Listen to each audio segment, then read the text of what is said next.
어제부터 이어진 황사, 오늘은 농도가 더 짙어졌습니다. 대부분이 미세먼지 농도가 평소의 4배 이상을 기록했죠.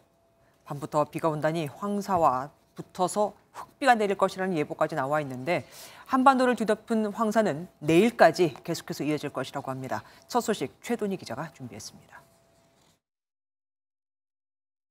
오늘 오전 한강 상공에서 내려다본 서울 도심. 100층 넘는 초고층 건물은 저 멀리 형체만 보입니다. 도심 건물은 오래된 사진처럼 색감이 사라졌고 하늘은 누렇게 변했습니다. 탁한 공기에 다시 마스크를 꺼내 쓴 시민들이 많습니다.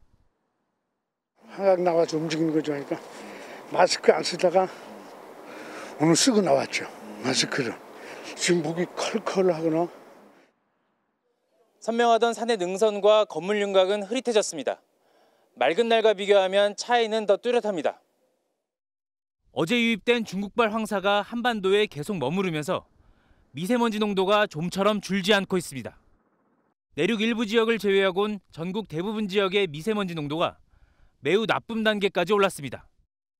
이들 지역 미세먼지 농도는 평소보다 4배 이상 높은 세제곱미터당 190 마이크로그램까지 치솟으며 곳곳에 미세먼지주의보가 내려졌습니다.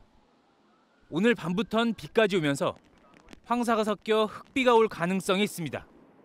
다만 소나기성 비에 예상 강수량도 5mm에 그쳐 황사는 내일까지 영향을 미칠 것으로 보입니다. 전국 대부분 지역에서 황사가 관측되고 있습니다. 이번 황사는 23일 남쪽 지방을 중심으로 영향을 미치다가 오후부터 점차 벗어날 것으로 예상됩니다. 현재까지 남서풍의 영향을 받는 6월 이후엔 황사가 관측된 적이 없지만 황사 발원지에 메마른 상태가 지속되고 있어 언제든 기류만 형성되면 고농도 황사가 밀려올 수 있다고 기상청은 내다봤습니다. MBN 뉴스 최동입니다. 우리 정부는 지난 겨울 미세먼지 계절관리제를 시행해왔습니다. 그런데 들으셨다시피 초미세먼지 농도는 전보다 더 짙어졌고 자칫 6월까지도 고생을 하게 생겼죠. 정부 조치가 아무런 효과도 보지 못한 걸까요? 최희지 기자가 알아보았습니다. 지난 12월부터 올해 3월까지 미세먼지 나쁨 일수는 20일에 달합니다.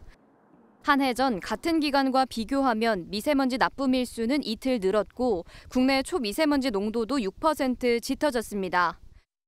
정부가 국내 미세먼지 배출량을 줄이는 미세먼지 계절 관리제를 시행했지만 국외 유입이 늘고 기상 여건 탓에 결과는 더 나빠진 겁니다. 실제로 평균 기온은 2.9도에서 3.3도로 상승하고 평균 풍속은 2.1m에서 1.9m로 감소하면서 대기 정체 일수가 늘었고 중국 전역의 초미세먼지 농도도 이전보다 높아졌습니다. 이에 환경 전문가들은 계절 관리제로는 한계가 있다고 지적합니다. 계절 관리제로 12월, 3월까지만 할 게 아니라 상시 미세먼지 관리 시스템을 해야 되지 않을까. 환경부는 이번 계절 관리제 시행 효과를 분석한 뒤 국내 저감 대책을 개선해 올해 하반기부터 적용할 방침입니다. MBN 뉴스 최희지입니다. 흰개미, 혹파리, 눈앞이 보이지 않을 만큼 쏟아지는 동양 하루살이, 일명 팅커벨 등등 요즘 곤충 때문에 여기저기서 비명이 들려옵니다. 이 중엔 우리나라엔 원래 없었던, 그러니까 외국에서 들어온 외래종과 원래 있었던 토종이 있는데 하나씩 살펴보겠습니다. 최근 발견된 외래종 흰개미는 나무를 갉아먹고 삽니다. 집을 쓰러뜨릴 정도의 위력에 미국에서는 집 전체를 풍선 같은 것으로 둘러 약을 뿌려 없애곤 하는데 그래도 다 죽지 않는다고 할 정도로 강력하죠. 한국에서 발견된 흰개미에 이미 날개가 달려 있었다는 게 더 심각한 문제입니다. 오늘부터 정부 합동조사가 시작됐습니다. 한성원 기자가 보도합니다. 최근 서울 강남에서 발견된 외래종 흰개미입니다. 개미처럼 생긴 황갈색 몸통에 특이하게 날개가 달려 있습니다. 흰개미들에게 날개는 번식기에 생깁니다. 최소 5년 이상 안정된 군집이 이뤄져야 번식에 나선다는 점에서 이미 서식지가 있을 가능성이 나오고 있습니다. 아마도 제 생각에는 오래전에 우리나라에 들어왔다. 그 얘기는 이미 어딘지는 모르겠지만 얘네들이 서식을 하고 있다. 이미 우리나라에서 오랜 기간 동안. 정부가 합동조사단을 꾸려 역학조사에 들어간 가운데 발견된 흰개미의 정확한 종을 파악하는 데 주력하고 있습니다. 방제를 어떤 식으로 할지도 명확해지고요. 사전에 어떤 경로로 들어오는지도 알 수 있게 되기 때문에 그 사전 방제도 사실 할 수 있는. 국립생물자원관은 경상대학교에서 추가로 조사한 결과도 받아본 뒤 며칠 안에 종을 결론 지을 예정입니다. 환경부는 지난 주말 사이 흰개미 관련 신고가 40여 건 접수됐지만 추가로 발견된 외래종 흰개미는 없었다고 밝혔습니다. MBN 뉴스 한성원입니다. 혹파리 떼가 말썽인 곳이 있습니다. 입주를 시작한 지 3개월이 안 된 인천 송도의 한 신축 아파트 얘기입니다. 혹파리가 때로 출몰해서 주민들이 일상생활을 하기 힘들 정도라고 하거든요. 잡아도 계속해서 나오는 통에 주민들이 받는 스트레스가 이만저만이 아닙니다. 장덕진 기자가 다녀왔습니다. 창틀에 검은 깨를 뿌려놓은 것처럼 작은 점들이 가득합니다.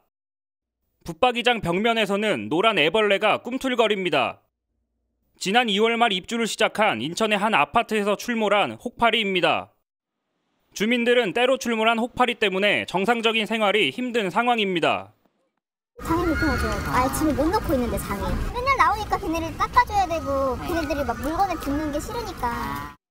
화장대 뒤쪽, 서랍 뒤쪽이나 붙박이장에서 혹파리가 좀 나와서 알을 깨고 나오니까 그것 때문에 사람들이 힘들어하시는 분이 여기.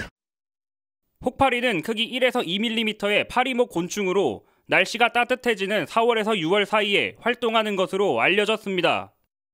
주로 가구에서 발견되는데 나무에 핀 곰팡이가 원인일 수 있다는 관측이 나옵니다. 곰팡이도 낄 것이고 그러면서 이제 혹파리들이 부식된 그런 나무 소재나 이런 거에 이제 유인돼 가지고 거기에 알을 낳고 거기서 번식을 한 거죠. 혹파리 자체는 건강한 사람들에게 큰 해를 끼치진 않지만 벌레 알레르기가 있거나 호흡기에 들어가면 위험할 수 있습니다. 애들이 있으니까 계속 날아다니면 애들이 엄마 벌레 날아다닌다고 하고 이제 비염이나 호흡기 쪽이 안 좋다고 하니까 계속 잡을 수밖에 없죠. 1,800세대에 달하는 이 아파트 단지에서 수백 세대가 하자 보수를 신청했습니다. 아파트 시공사는 지속적으로 박역을 해주겠다고 밝혔지만 주민들은 가구 교체 등 보다 근본적인 해결책이 필요하다는 입장입니다. MBN 뉴스 장덕진입니다.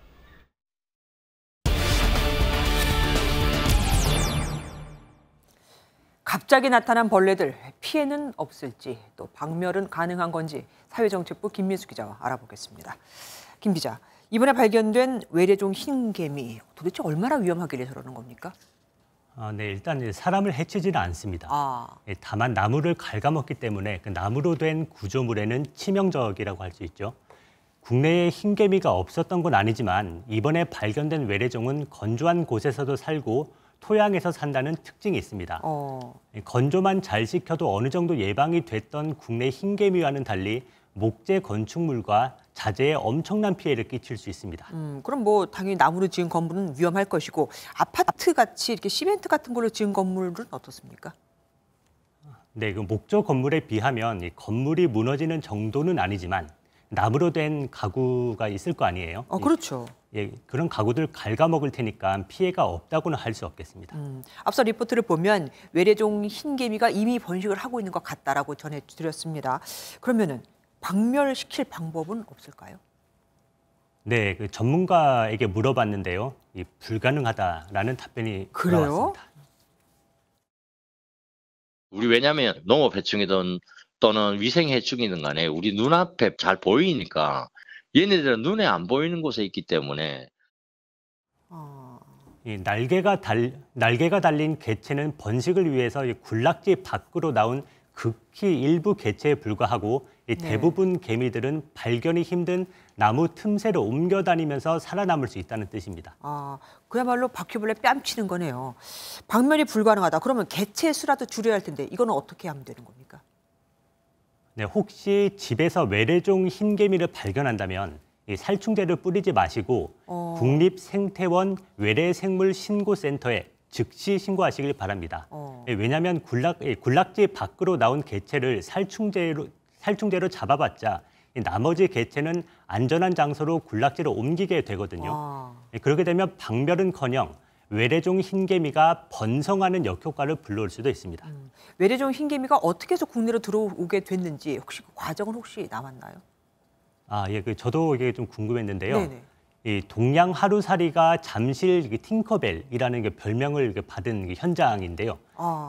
한강 수질이 개선되면서 산란 환경이 좋아졌다고 하는데 많아도 너무 많습니다. 그래요. 경기가 중단되는가 하면 상습 출몰 지역인 강동구와 송파구 일대 시민들이 통행에 지장을 받고 있는데요. 저희가 지금 잠실 운동장이잖아요. 네, 그렇습니다. 선수들이 공이 보이겠습니까? 많이 이제 불편하겠죠. 네. 그리고 최근 이상 고온에 따라서 한강 수온이 올라가면서 먹이 사슬에 혼란이 빚어진 것이 원인으로 지목됩니다. 앞서 장덕진 기자의 리포트에서 언급한 혹파리와 잠실 야구장의 날파리 때도 여름철 같은 이상 고온이 빠른 부하로 이어진 것으로 보입니다. 네. 아산의 한 상가에서도 토종 흰개미가 발견됐었죠. 그래요? 국내 서식종도 목조 주택에 피해를 줘서 구조적인 문제를 야기할 수 있습니다. 그래서 우리 각별한 주의가 필요하다고 할 수 있겠습니다. 우선 발견하면 무조건 그냥 살충제 뿌리지 말고 신고부터 해야겠군요. 그렇습니다. 인간을 직접 물지 않는다고 해도 하여튼 이 정도면 피해를 안 준다고 할 수는 없겠죠. 지금까지 김민수 기자와 함께했습니다. 지금부터는 민생 소식으로 가보겠습니다. 올 들어 전기, 가스 요금이 올라도 너무 올랐다고 다들 아우성이죠. 비교해본 결과 실제로 올 1분기 가정에서 쓴 전기, 가스 요금은 1년 전보다 30% 넘게 올라 외환 위기였던 1998년 이후 가장 높은 상승률을 기록한 것으로 나타났습니다. 이뿐만이 아닙니다. 코로나19와 우크라이나 전쟁에 따른 원자재 가격 상승을 이유로 기업들은 그간 라면, 과자류, 커피 등등 식품과 공산품 가격을 줄줄이 올려왔죠. 하지만 올해 밀, 옥수수, 면화 등 많은 원자재 값이 20% 이상 하락했음에도 오른 제품 가격을 내리겠다는 기업은 단 한 곳도 없습니다. 유승우 기자가 취재했습니다. 지난해부터 국제 유가와 곡물 가격 상승 등을 이유로 제품 가격 인상이 잇따랐습니다. 가격 인상은 기업 생존을 위해 불가피했다는 게 당시 설명이었습니다. 원가 압박이 좀 상당한 상황이고 환율이 높아진 상황에서는 사실 수출하는 형태가 이득을 좀 많이 보잖아요. 근데 저희는 그런 케이스가 아니라서. 그런데 올해 들어 상황은 달라졌습니다. 고공행진을 이어가던 원자재 가격이 최근 하락세를 보이고 있습니다. 밀과 옥수수, 커피를 비롯한 농산품뿐 아니라 섬유 원자재도 지난해보다 20% 넘게 떨어졌습니다. 하지만 원재료 가격 하락은 소비자 혜택은 없고 기업 이익에만 호재로 작용했습니다. 농심과 오뚜기 등 라면 생산업체들의 올해 1분기 영업이익은 2자리로 늘었고 음료업체들과 패션업계 영업이익도 증가세입니다. 올리는 거는 뭐 기회다 하고 빨리 잘 올리고 내리는 거는 빨리 안 내리는 거지. 아무래도 좀 안 좋게 생각하는 거죠. 원가 부담 감소로 늘어난 이익을 기업이 독차지하면 안 된다는 지적도 나옵니다. 소비자들과 같이 공유를 해야 되는데 기업들이 독차지를 하고 있거든요. 정부가 어느 정도는 개입을 해야 된다. 하지만 전기료를 비롯한 공공요금 인상을 이유로 많은 기업이 제품 가격 인상을 저울질하고 있습니다. MBN 뉴스 유승호입니다. 가공식품 물가만 비싼 게 아닙니다. 그동안 가격이 착했던 한우도 구제역 확산 우려에 여름새 도매 가격이 10% 가까이 뛰었습니다. 한우값이 비싸 수입 소고기 드신 분들도 많죠. 미국에서 광우병까지 발생해 수입산 소고기 가격도 들썩이는 게 아닌지 우려가 큽니다. 사료 먹인 젊은 소가 아니라 나이 든 소라 인간에게 전혀 위험은 없다고 하지만 우리나라 사람들 광우병에 민감하죠. 장민훈 기자가 보도합니다. 서울시내 축산물 1번지 마장동 축산시장입니다. 선홍빛을 띤 투뿔 한우가 진열대를 채우고 있지만 찾는 사람이 거의 없습니다. 이달 초 황금 연휴 이후 구제역 확산과 맞물려 손님이 줄은 건데 한우 가격은 되레 올라 상인들은 걱정입니다. 저번 주부터는 거의 손님이 진짜로 많이 줄었어요. 구매를 하거나 저희가 들여오는 경우에는 한 10% 정도는 오른 것 같아요. 일단 좋은 게 없어요. 실제 한우 도매 가격은 구제역 발생 직전보다 10% 가까이 올라 킬로그램당 14,000원대를 보이고 있습니다. 일부 지역에 이동 중지 명령을 내리면서 일시적으로 유통 물량이 감소한 데에 따른 겁니다. 미국에서 5년 만에 재발한 광우병도 변수입니다. 미 사우스캐롤라이나주의 한 도축장에서 발견됐는데 인체에 전염된 사례가 없는 비정형 광우병입니다. 정부는 한국 수출용 승인 도축장과 가공 공장은 없는 지역이라면서도 예방 차원에서 현물 검사 비율을 3%에서 10%로 확대했습니다. 미국산 소고기 수요가 한우나 호주산 등으로 쏠릴 경우 구제역 확산 여부에 따라 소고기 가격이 크게 오를 수 있다는 우려가 제기됩니다. MBN 뉴스 장명훈입니다. 이렇게 치솟는 물가로 살림살이는 팍팍해지는데 엎친 데 덮친 격으로 신용불량자가 되는 이들이 빠르게 늘고 있습니다. 고금리가 가장 큰 이유죠. 여기에 코로나19 때 시행됐던 대출이자 상환 유예 조치마저 9월에 끝나면 하반기에는 고통이 더 커질 것이라는 전망입니다. 최은미 기자가 보도합니다. 은행 빚을 감당하지 못하는 서민들이 늘고 있습니다. 저축은행 1분기 연체율은 5.1%로 6년 만에 5% 벽을 다시 넘어섰고 카드사 연체율도 최고 1.49%로 최근 3년 내 최고 수준입니다. 한 달에 20, 30만 원씩 내다가 갑자기 60, 70만 원씩 내니까 아무리 허리띠 졸라맨다고 해도 빠듯하죠. 문제는 이금융권 대출자 상당수가 시중은행 등 다른 금융기관에도 대출을 가진 다중 채무자라는 점입니다. 9월에 원금 이자 유예가 종료되는 것도 위기를 앞당길 수 있습니다.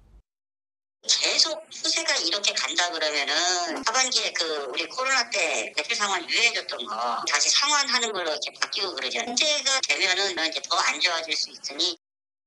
전문가들은 올 초까지 계속된 금리 인상 여파가 이제야 본격적으로 서민 가계에 영향을 미치고 있다며 하반기 고통이 본격화할 수 있다고 강조합니다.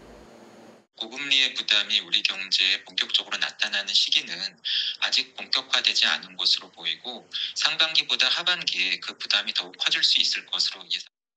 은행 연체율 상승과 경기 침체로 서민 고통이 커지면서 한국은행이 오는 25일 금통위에서 금리를 또다시 동결할 거라는 전망에 힘이 실리고 있습니다. MBN 뉴스 최윤미입니다. 김남국 의원이 36억 원 상당의 코인을 15억 원짜리 잡코인으로 교환하면서 손해를 본 게 납득이 되지 않는다. 그래서 돈 세탁으로 보인다는 의혹 MBN이 단독으로 보도해드렸죠. 검찰도 이곳이 수상했나 봅니다. 김 의원의 이 수상한 몰빵 교환을 한 서비스 업체를 전격 압수수색했습니다. 이혁재 기자가 취재했습니다. 김남국 의원의 수십억대 가상화폐 보유 의혹을 수사하고 있는 검찰이 코인 예치 교환 서비스를 운영하는 업체를 압수수색했습니다. 검찰은 김 의원이 코인 거래로 자금을 세탁했다는 의혹을 밝힐 단서를 확보 중인 것으로 보입니다. 해당 업체는 김 의원이 게임 업체에서 무상으로 코인을 받은 것이 아니냐는 의혹을 받았을 때 해명한 클레이 스왑 서비스를 운영하고 있습니다. 클레이 스왑 서비스는 사용자로 하여금 코인을 예치하게 하고 예치한 코인에 대해 보상을 제공합니다. 김 의원도 이 서비스를 이용해 위믹스 등 코인을 예치한 뒤 클레이페이 토큰이란 보상을 받은 것으로 알려졌습니다.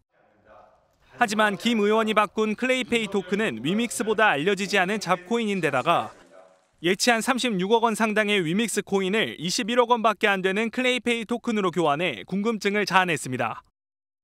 MBN 취재 결과를 종합하면 김 의원은 클레이페이 토큰 이외에도 9억 원 상당의 클레이 토큰으로 교환받은 뒤 자신의 다른 계좌로 이체한 것으로 파악됐습니다.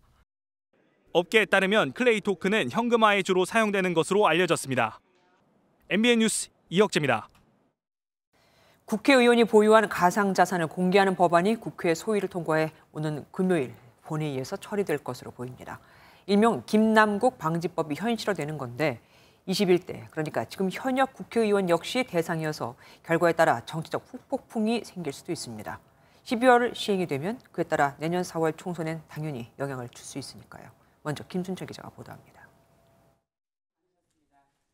국회 정치개혁특별위원회는 국회의원 당선인 재산에 가상자산도 명시하도록 한 국회법 개정안을 통과시켰습니다. 앞서 김남국 의원이 거액의 코인을 보유한 채 가상자산 과세 유예 법안을 공동 발의해 이해충돌 의혹이 나온 만큼 이를 막자는 게 핵심입니다. 또한 법안에 특례 조항을 달아 21대 현역 의원들의 가상자산 현황을 다음 달 말까지 국회 윤리심사자문위원회에 등록하도록 했습니다.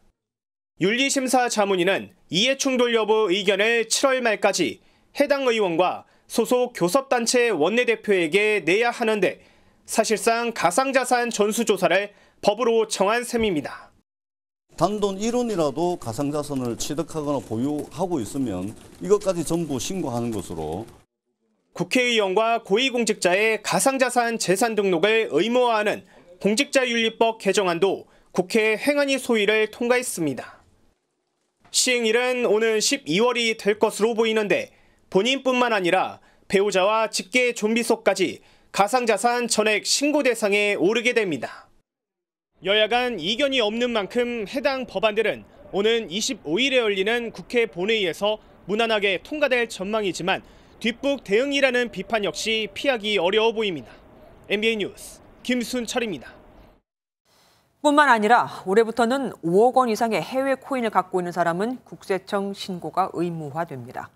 올해 거래한 내역은 다음 달까지 신고해야 하는데 코인 큰손이죠. 김남국 의원이 해외 거래소에서도 많은 코인을 거래했을 가능성이 있어서 그의 신고 여부에도 관심이 쏠립니다. 김동환 기자가 취재했습니다.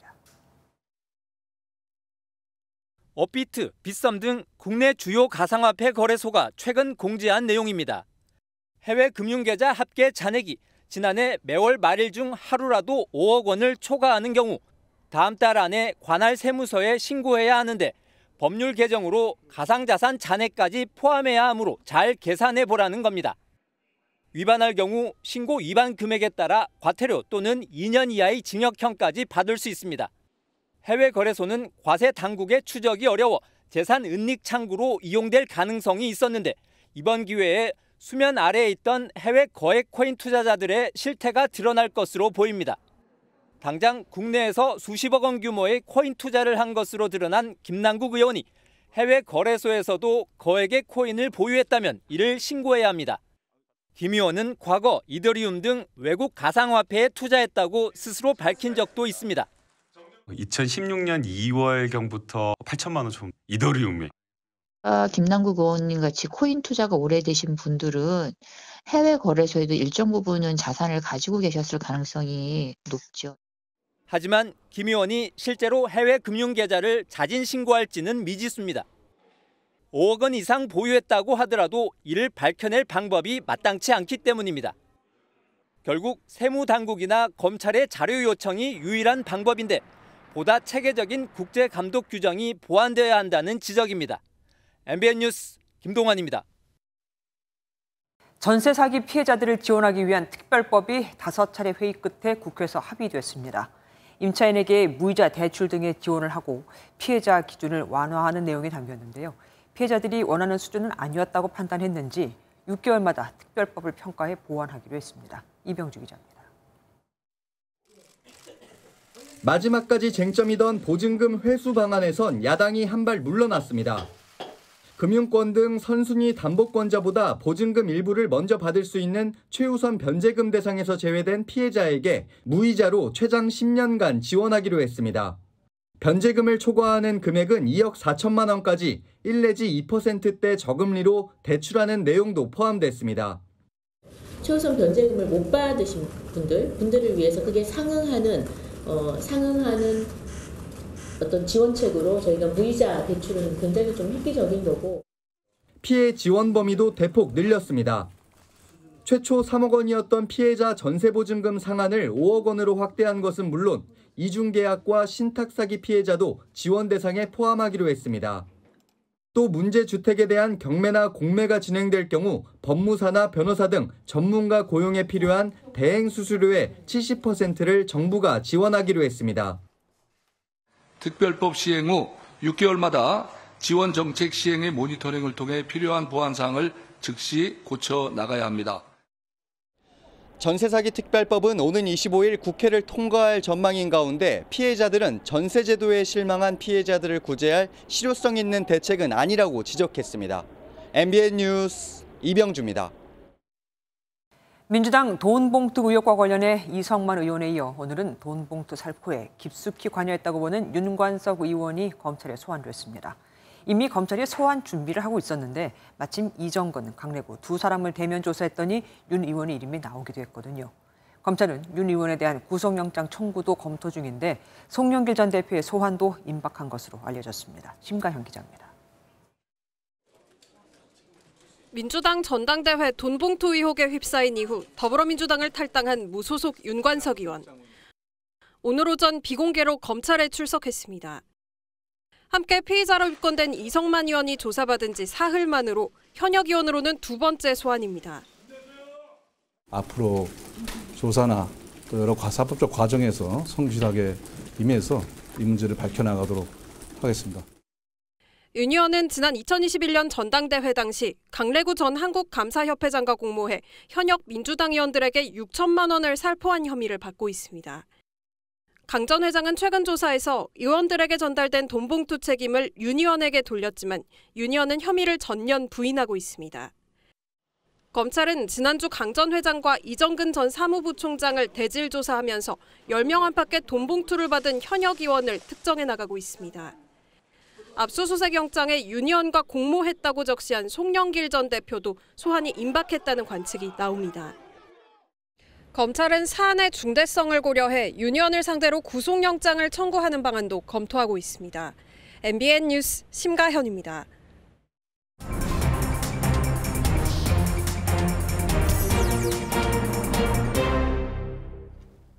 정치 톡톡 시간입니다. 이혁근 기자 나왔습니다. 어서 오십시오. 첫 주제 보겠습니다. 보여주세요. 남국의 늪. 그러니까 지금 김남국 의원의 코인 투자 논란을 얘기하는 것 같습니다. 네, 맞습니다. 오늘 민주당의 이원욱 의원이 이런 발언을 했는데요. 이 의원은 대표적인 비명계, 그러니까 이재명 대표와 거리를 두는 정치인으로 꼽힙니다. 오늘 라디오에서 이런 말을 했습니다. 바다에서는 헤엄칠 수 있잖아요. 그래서 그 남국의 바다라고 하는 표현은 적절치 않아 보이고요. 네네. 그거보다 훨씬 더 심합니다. 그래서 남국의 늪에 빠졌다라고 표현하는 것이 오히려 적절. 그러니까 코인 사태를 지금 아주 심각한 당내 위기로 지금 인식을 하고 있는 겁니다. 그럼 다른 민주당 의원들은 어떻게 반응하고 있습니까? 네, 윤석열 대통령을 끌어들이면서 김 의원을 감싸는 당내 강성 지지층을 겨냥한 발언도 나왔습니다. 고민정 최고위원인데요. 윤 대통령은 자신의 잘못을 인정하기보다 왜 내 말을 믿지 않느냐며 윽박 지른다면서 이렇게 말한 겁니다. 코인 사태에서 비춰진 민주당의 모습은 국민들 눈엔 윤 대통령과 닮아도 참 많이 닮아 보였습니다. 민주당 지지율이 지난주에 비해 4.6%포인트 떨어진 42.4%를 기록하면서 당내 쓴소리가 더 많이 나올 것이라는 전망도 나옵니다. 특히 20대 지지율이 국민의힘 42.4%, 민주당 35%로 민주당이 뒤처지면서 위기의식이 더 커졌다는 분석입니다. 예, 그래 보입니다. 다음 주제 보겠습니다. 한국어 트윗. 한국 사람이 한국어로 트윗을 했으면 여기 올라오지 않았겠죠? 네, 맞습니다. 외국인이 올린 트윗이 화제였는데요. 우리나라를 찾아 한독 정상회담을 가진 숄츠 독일 총리입니다. 기후 중립을 위해 한국과 독일이 긴밀하게 협력하고자 한다. 또 윤 대통령의 환대에 감사드린다. 이렇게 글을 한국어로 올렸는데요. 네. 여기서 기후 중립은 2050년까지 기후에 악영향을 미치는 온실가스 배출량을 줄여나가는 걸 의미합니다. 외국 정상이 한국어로 올렸다니까 더 친감이 가기는 합니다. 윤 대통령이 숄츠 총리를 위해서 준비한 건 뭐 따로 없었습니까? 대통령실을 찾은 숄츠 총리를 위해서 윤 대통령이 그림 한 점을 소개를 했는데요. 설명을 해드리겠습니다. 이 그림은 파독 간호사 출신 고 노은님 작가의 작품입니다. 이 그림이 60년대 독일에 간 한쪽 여기에 달려있기를 바랍니다.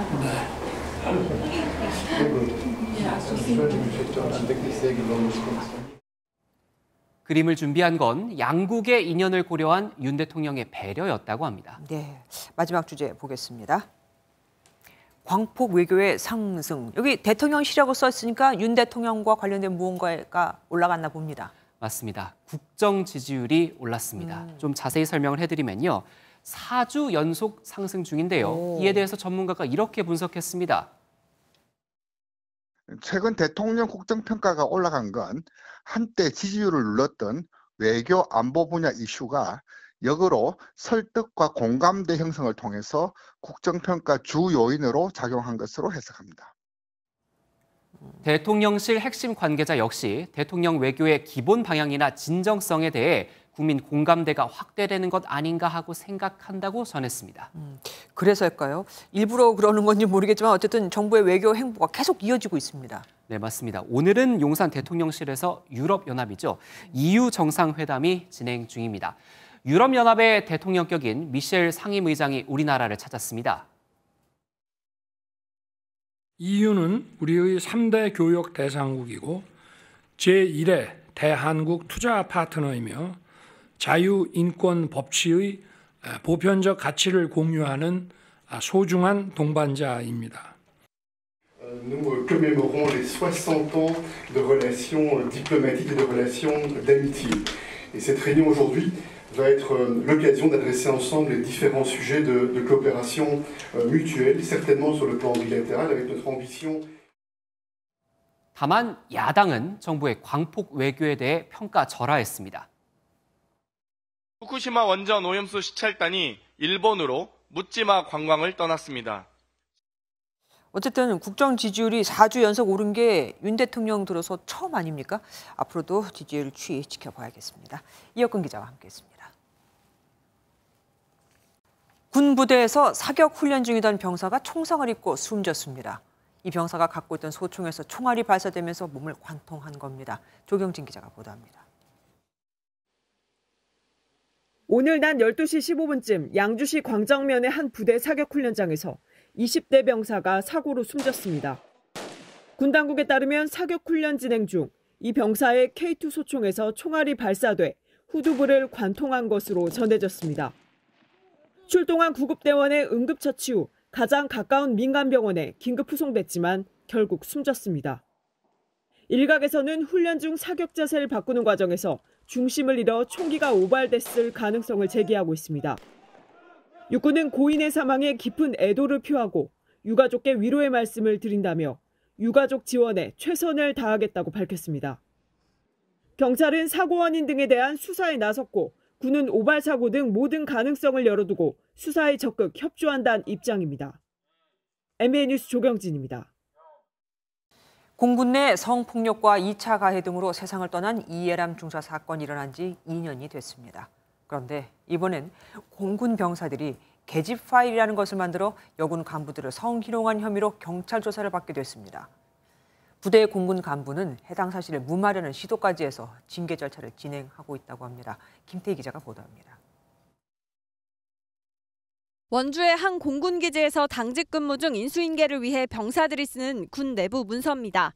계집 파일이라는 제목의 문서에 여군 간부들의 이름과 사진이 들어가 있습니다. 병사들은 여군 간부들의 얼굴을 품평하며 각종 성희롱성 글을 달았습니다.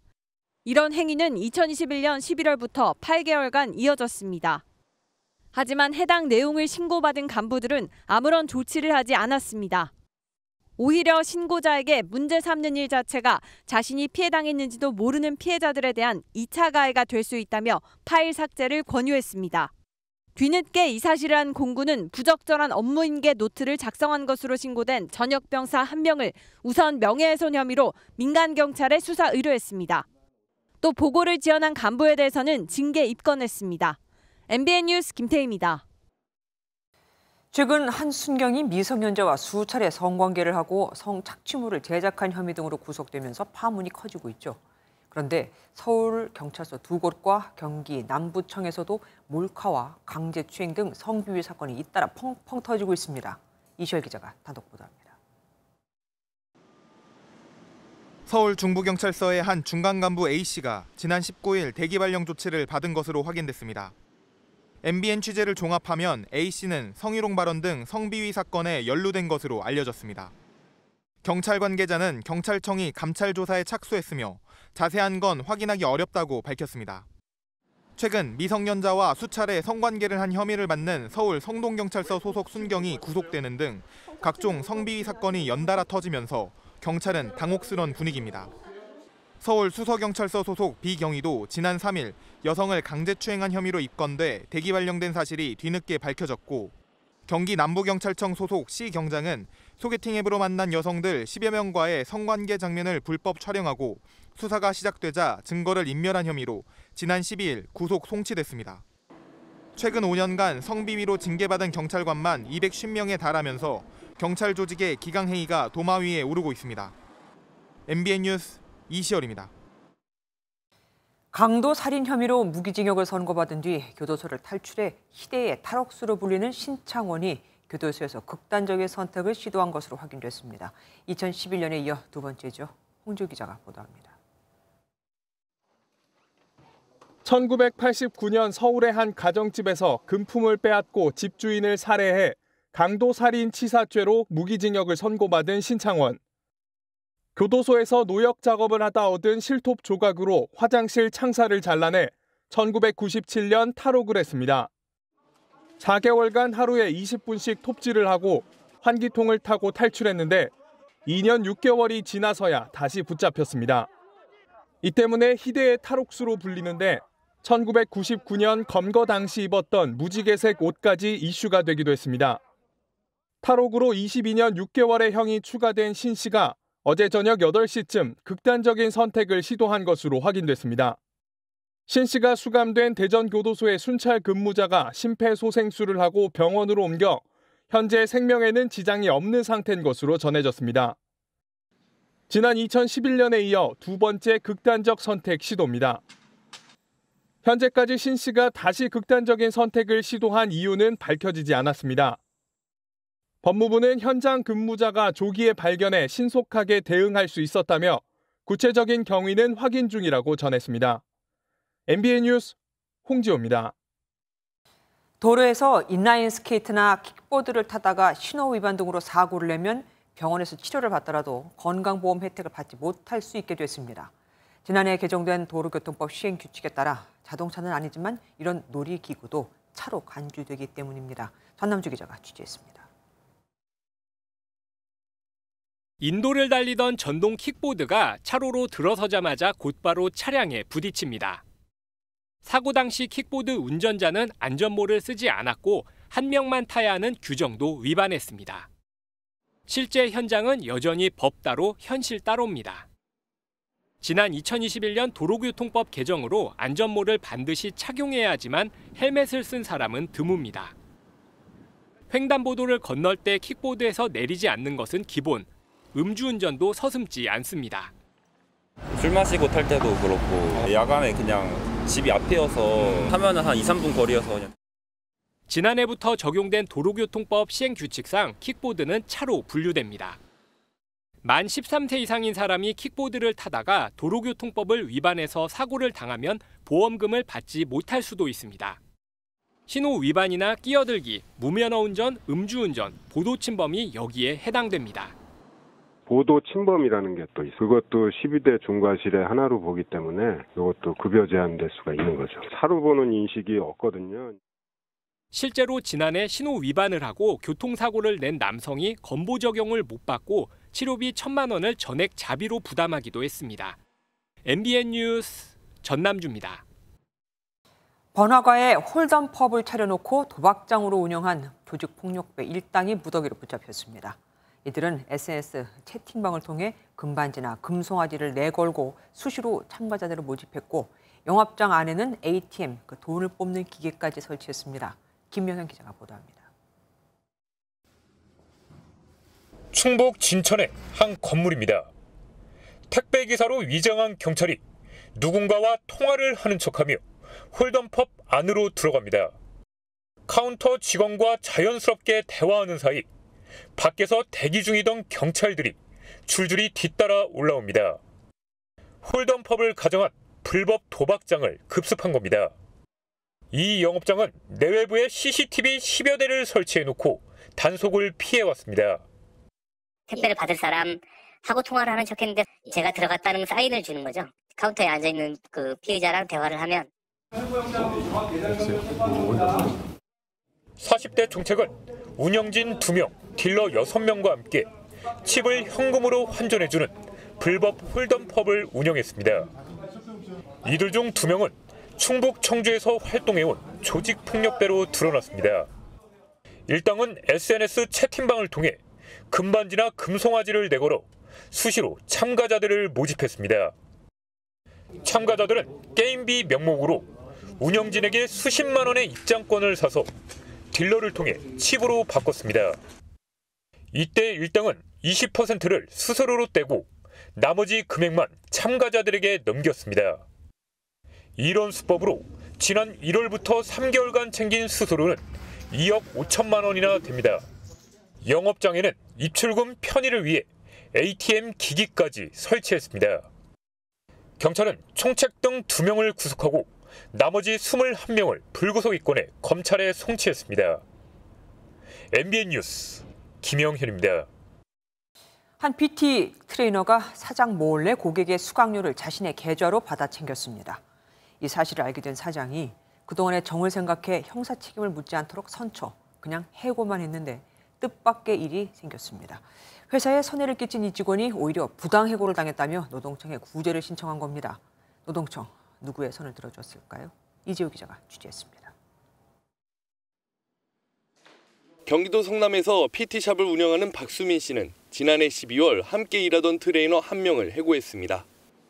해당 트레이너가 한 회원의 수강료 150만 원을 자신의 계좌로 빼돌린 사실을 알게 됐기 때문입니다. 이후 경찰에 고소했고 검찰 수사까지 이어진 끝에 업무상 배임 혐의가 인정됐지만 선처해줬습니다. 매장이 빠르게 정상화되는 거를 저희는 바랐기 때문에 150만 원만 받고 합의를 해줬습니다. 일단 제명은 업무상 배임죄로 나왔고 기소유예라는 판정이 나왔습니다. 그런데 예상치 못한 일이 벌어졌습니다. 해당 트레이너가 자신이 오히려 부당해고를 당했다며 지방노동청에 구제 신청을 한 겁니다. 그러면서 6개월간 평균 급여인 2,600만 원을 달라고 요구했습니다. 서면이 아닌 구두로 해고 통보를 했다는 점을 문제 삼았습니다. 지방노동위원회는 논의 끝에 해당 트레이너의 근로자 지위가 인정되는 만큼 해고 절차에 문제가 있다며 직원의 손을 들어줬습니다. 경기고용노동지청 관계자는 근로자에 대해 해고 사유와 해고 일자를 서면 통지하지 않아 부당해고로 인정된 사례라고 밝혔습니다. 정당한 해고 사유가 있다고 하더라도 이러한 서면 통지 절차를 지키지 않는 경우에는 해고 사유가 무효가 됩니다. 전문가들은 특히 소규모 사업장일 경우 징계 사유가 명확하더라도 법에서 정한 절차를 따르라고 조언합니다. MBN 뉴스 이조입니다.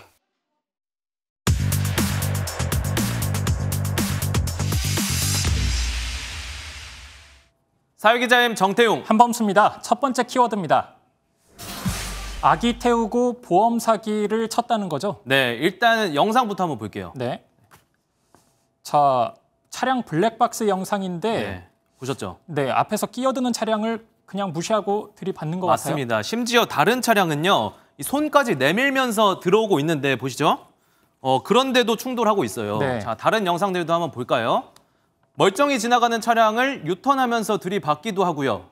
자, 이번에는 오토바이를 타고서 좌회전하는 차량을 아예 충격해버립니다. 저거 고의로 저러는 것 같은데 안 그래도 키워드에 보험 사기라고 돼 있었잖아요? 맞습니다. 20대 A씨 등 일당 4명이 벌인 일인데요. 저런 식으로 약 5년간 꾸준히 무려 37차례나 사고 내서 보험금 1억 6천여만 원 따냈고요. 네. 결국 경찰에 딱 걸렸습니다.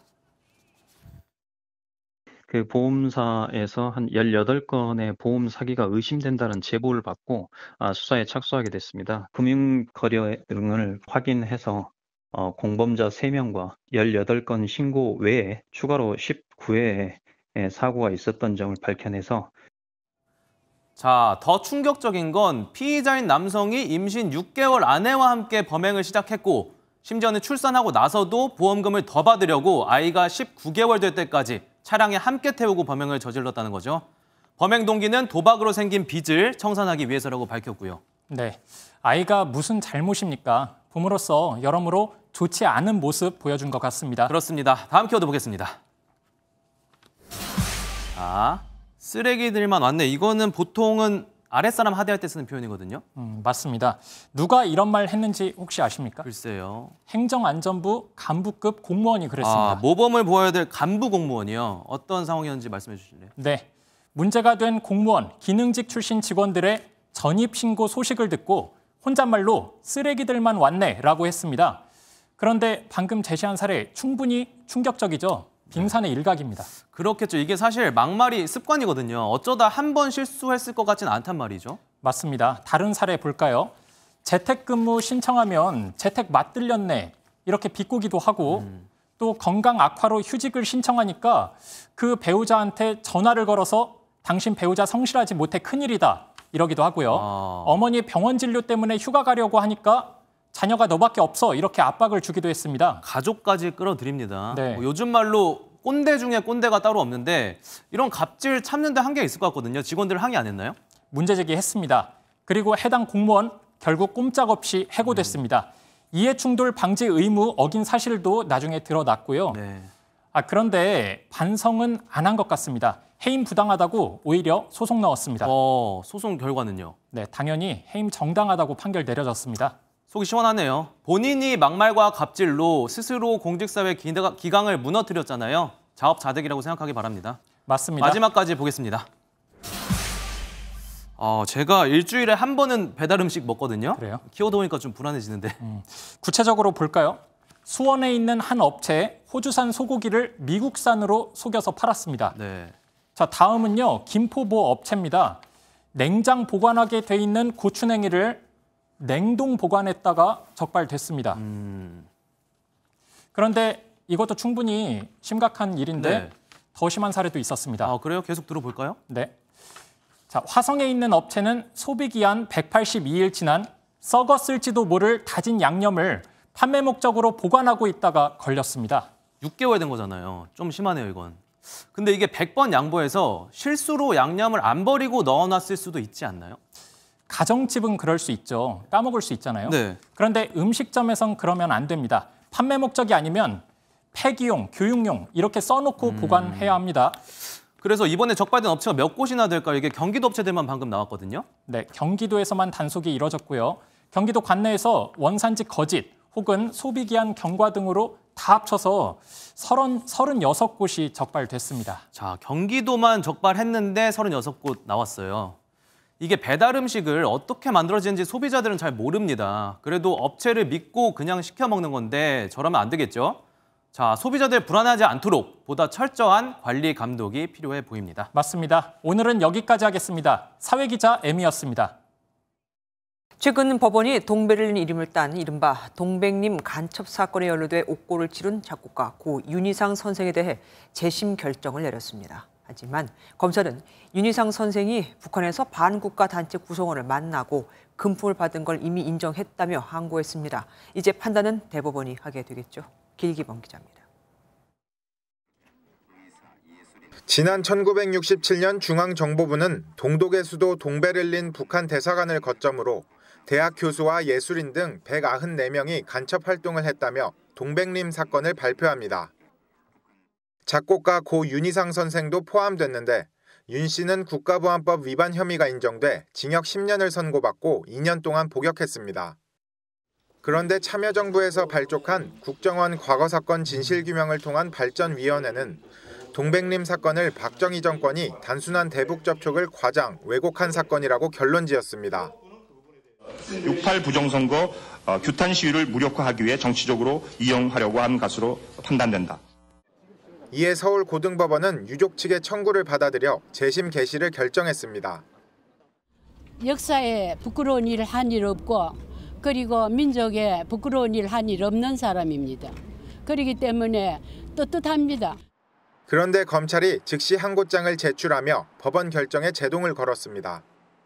법원은 당시 수사관 등이 윤 씨를 불법 체포했다며 재심 사유를 인정했지만 검찰은 직무상 불법 행위를 증명할 기록 등이 충분하지 않다고 반박했습니다. 또 재판 기록상 윤 씨가 북한에서 반국가 단체 구성원을 만나거나 금품을 받은 사실을 인정했다며 항고한 것으로 전해졌습니다. 대법원은 조만간 윤 씨 사건의 재심 개시 여부를 최종 결정할 예정입니다. MBN 뉴스 길기범입니다. 정부 시장 중엔 당연히 장관이 월급을 가장 많이 받을 것 같죠. 아니었습니다. 지난해 장관보다 연봉을 더 많이 받는 공공기관장이 무려 300명에 달했거든요. 이들 중 29명은 심지어 대통령보다도 연봉이 많았습니다. 이래서 소위 낙하산, 관피아로 불려도 그렇게 그 자리로 가려고 했던 걸까요? 안병옥 기자가 보도합니다. 지난 2020년 1월 제26대 IBK 기업은행장으로 임명된 윤종원 전 은행장. 문재인 정부 경제수석 출신으로 낙하산 논란이 일자 노조가 출근 저지 집회를 벌이기도 했습니다. 윤 전 은행장이 지난해 받은 연봉은 4억 3,100만 원으로 공공기관 상임기관장 340명 중 가장 많았습니다. 특히 행정고시 동기이자 지휘 감독권을 가진 은성수 당시 금융위원장보다도 많았습니다. 진승호 한국투자공사 사장도 4억 2,500만 원을 받았고 국립암센터와 KDB 산업은행, 한국수출입은행장도 3억 원을 넘게 받았습니다. 장관들의 평균 연봉은 1억 3,718만 원. 공공기관장 300명은 관리감독을 받는 부처의 장관보다 연봉이 더 많았고 심지어 29명은 2억 4,100만 원인 대통령보다도 높습니다. 국회 보좌관이나 1급 이하 중앙부처 공무원들이 주로 가는 공공기관 상임감사도 10명 중 7명 이상이 지난해 장관보다 더 많은 돈을 받았습니다.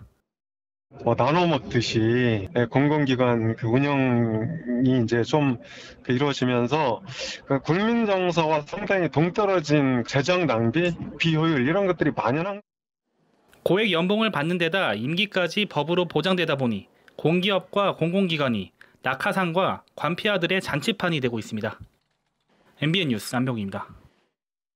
멕시코 내 자동차 경주 대회장에서 총기 난사 사건이 발생해 최소 10명이 숨졌습니다. 갱단의 소행으로 보이는데 지금 멕시코 정부는 마약 카르텔과의 전쟁을 선포한 상태. 하지만 범행은 점점 더 대담해지고 있습니다. 최근의 사건들 서영숙 기자가 모아봤습니다. 괴한들이 차량을 향해 마구잡이로 총을 쏘자 놀란 시민들이 황급히 도망칩니다. 괴한이 떠난 자리에는 피를 흘린 채 쓰러져 있는 사람들이 보입니다. 사건이 벌어진 곳은 미국과 국경을 맞댄 멕시코 북부 지역의 아마추어 자동차 경주 대회장. 갑자기 차를 타고 나타난 괴한들이 도로 인근에서 경주를 준비하던 참가자들을 향해 총을 난사한 겁니다. 이 사건으로 현재까지 최소 10명이 숨지고 9명이 다친 것으로 전해졌습니다. 멕시코 검찰은 해당 지역에서 활동 중인 갱단의 소행으로 보고 도주한 용의자들을 쫓고 있습니다. 멕시코 정부가 마약 카르텔과의 전쟁을 선포했지만 이들의 범행은 점점 더 대담해지고 있습니다.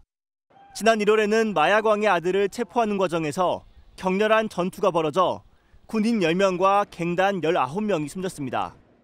최근에는 이민자 50여 명이 한꺼번에 갱단에 납치되는 사건이 벌어지기도 했습니다. Hay bandas que secuestran. Por eso también el llamamiento. 이번 사건이 발생한 바하 캘리포르니아 주에서도 지난해와 올해 살인 사건이 무려 3,500건 가까이 보고됐습니다.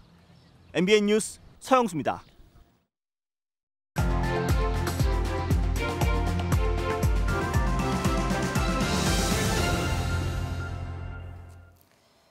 친근한 사람도 가차없이 처벌해야 합니다.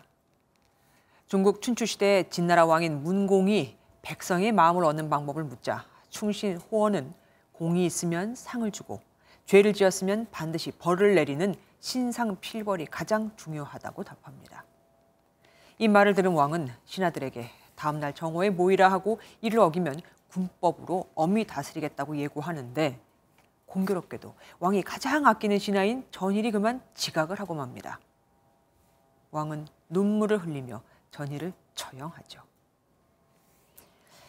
국회 윤리특별위원회가 코인 투자 의혹에 휩싸인 김남국 의원 징계안을 처리하게 됐습니다. 그런데 이거 아십니까?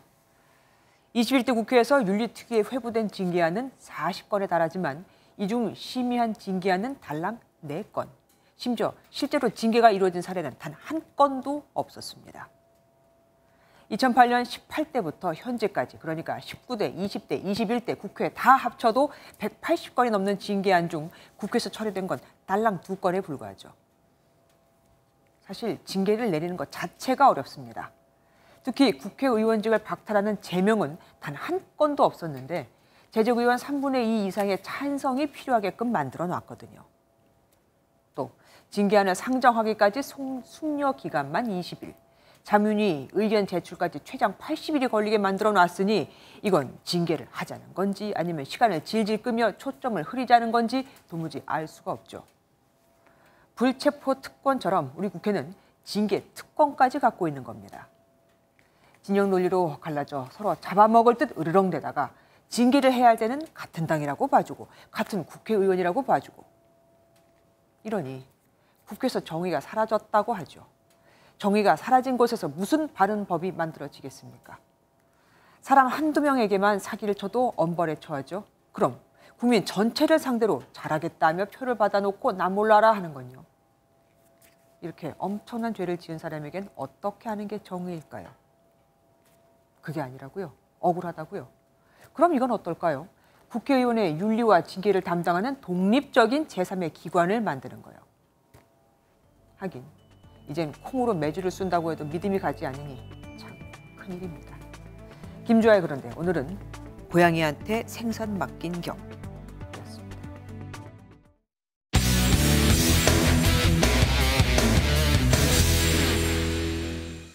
스포츠 뉴스입니다. 올 시즌 프로야구엔 160km를 던지는 젊은 투수들이 잇따라 등장하면서 말 그대로 속도 혁명이 이뤄지고 있는데요. 이런 가운데 야구는 속도만으로 하는 게 아니라는 걸 몸소 보여주는 30대 베테랑 투수들도 주목을 받고 있습니다. 김한준 기자입니다. 위에서 아래로 떨어지는 커브에 타자들의 배트가 헛돕니다. 올 시즌 리그에서 가치가 5번째로 높은 LG 임창규의 110km대의 폭포수 커브입니다. 임창규는 이 커브와 120km 중반의 예리한 체인지업을 앞세워 140km의 직구로도 리그를 호령하고 있습니다. 시즌 초반 불펜에서 시작한 임창규였지만 변화구의 구위가 놀라울 정도로 개선되며 이제는 토종 에이스로 떠올랐습니다. 속구를 기반으로 변화구를 했다 그러면 이제는 변화구를 기반으로 속구를 던져요. 또 남들이 더 좋은 직구, 좋은 구위를 찾을 때 저는 조금 더 많은 스핀량, 많은 회전을 좀 주려고 노력을 했고요. 뚝 떨어지는 포크볼에 타자들의 방망이가 춤을 춥니다. 리그 7번째로 가치가 높은 포크볼을 직구보다도 더 많이 던지는 한화 장민재입니다. 포크볼인 줄 알고 안 치고 기다리다간 스트라이크 존에 꽂히는 136km 느린 직구에 삼진을 피할 수 없습니다. 키움 정찬호는 평균 구속이 140km 아래로 내려가자 아예 직구를 던지지 않고 땅볼을 유도하는 투심으로 타자들을 요리하고 있습니다. 한때 FA 미아 위기에 놓였지만 이젠 팀에 없어서는 안 될 선수가 됐습니다. 속도가 전부가 아니라는 것을 몸소 보여주고 있는 베테랑 투수들. 야구의 또 다른 묘미입니다. MBN 뉴스 김한준입니다. 현재 전국에서 황사가 관측되고 있습니다. 서울에도 미세먼지 주의보가 내려졌고요. 저녁이 된 지금도 전국의 미세먼지 농도가 매우 나쁨에서 나쁨 단계를 맴돌고 있습니다. 내일도 특히 서쪽을 중심으로는 매우 나쁨 수준을 보이는 곳이 많겠습니다. 이 먼지는 내일 오후 중부부터 차츰 해소되겠습니다. 오늘 밤까지 서울을 포함한 중부지방에는 갑작스러운 소나기가 지나겠습니다. 양은 5에서 20mm가 되겠고요. 내일은 강원과 영남권을 비롯한 동쪽 지역에 소나기 예보 들어 있습니다. 내일은 전국이 가끔 구름 많은 가운데 전북과 영남 내륙으로는 출근길 안개가 자욱하겠습니다. 내일 중부지방 아침 기온은 서울이 15도, 낮 기온은 27도 예상되고요.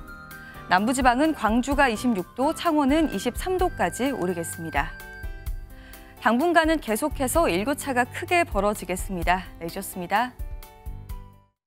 안녕하세요. 김주하입니다. 공정하고 신속한 MBN 뉴스, 유튜브를 통해서도 만나보실 수 있습니다. 특히 더 많은 뉴스와 라이브를 보고 싶으시다면 오른쪽을 눌러서 구독하시면 됩니다. 어렵지 않죠? 빠르고 정확한 뉴스로 계속 찾아뵙겠습니다. MBN 뉴스를 시청해주신 여러분 고맙습니다.